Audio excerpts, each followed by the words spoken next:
die eisten Biobauern oder Ärger mit de Blagen. Et holp gen Stüren und gen Köern, vorbei was no mit Rümmefleiern den ganzen Tag herumd durchhammeln, no mögen se sich Früchte sammeln.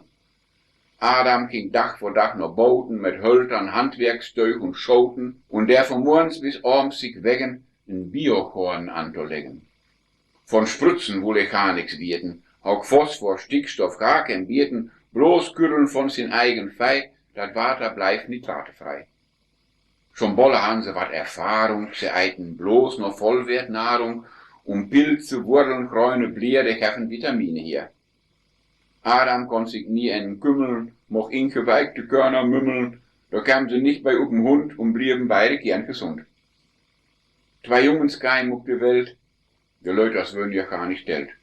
Die beiden möchten wohl ja Braut und würden beide wanners graut. Dann kriegt jeder seine Pflichten. Der Abel holt mit Schorpe tüchten und kein, der wat up'm Land. Doch braucht der Faken kein Verstand.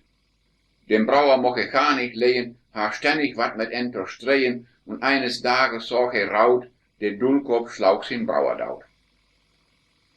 Kurt drup kam unser Herr hier und nahm sich eis den keinmal für. Wo ist der Abel? Frag ich dich. Da sag er frech, weiß ich doch nicht.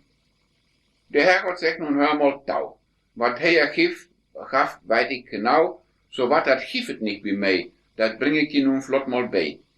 Et gaf er damals keine Presse, drum krieg ich ein Teiken vor der Blässe, dat jeder einer seien kon, wat er an sin Brauer dorn. Doch gaf der Herr auch doch verstorn, ken einer soll den kein Daut schlagen, und kein tauch weg, von Haus ganz weit, doch gaf dann ken Niggenstreit.